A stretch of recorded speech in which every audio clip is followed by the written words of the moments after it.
Coach Craig here. Today I want to talk about flow blockers. Oftentimes I talk about flow triggers, but this time it's about flow blockers.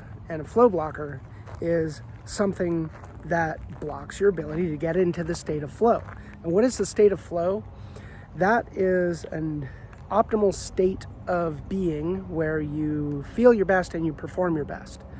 And this is peak performance. And when we are in that state, we are building things at the highest levels and we're executing at the proper sweet spot between skills and challenge.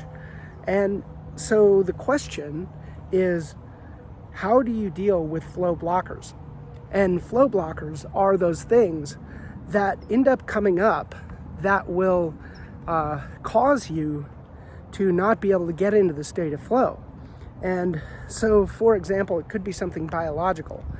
You might have a situation where, for example, you are going through the keto flu, right? Which is this transition from being carb adapted into our natural state of being fat adapted.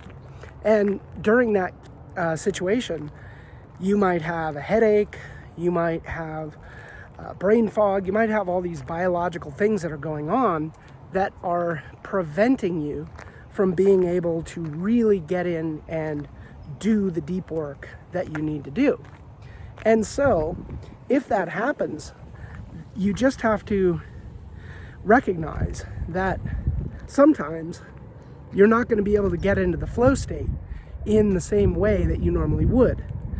And my recommendation to you, when you're in a scenario where either it's psychological or biological, so the two primary domains that are flow blockers, you might also have an environmental problem where you just don't have the right physical environment to get into flow.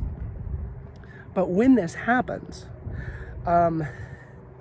trying to focus on a shorter time domain and lowering the stakes are two very important things that you can do.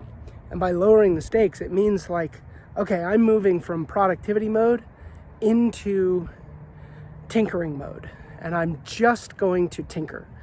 And so when you just take away all of the expectations of any kind of result, what oddly happens in kind of a Zen fashion, the less you try for the result, the more likely you're going to get a good result.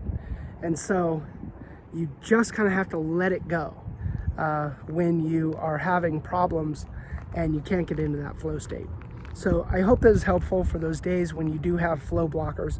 And builders, we're always going to have flow blockers. They're going to come up. And so this is hopefully an effective way for you to navigate them when they do. Coach Craig out.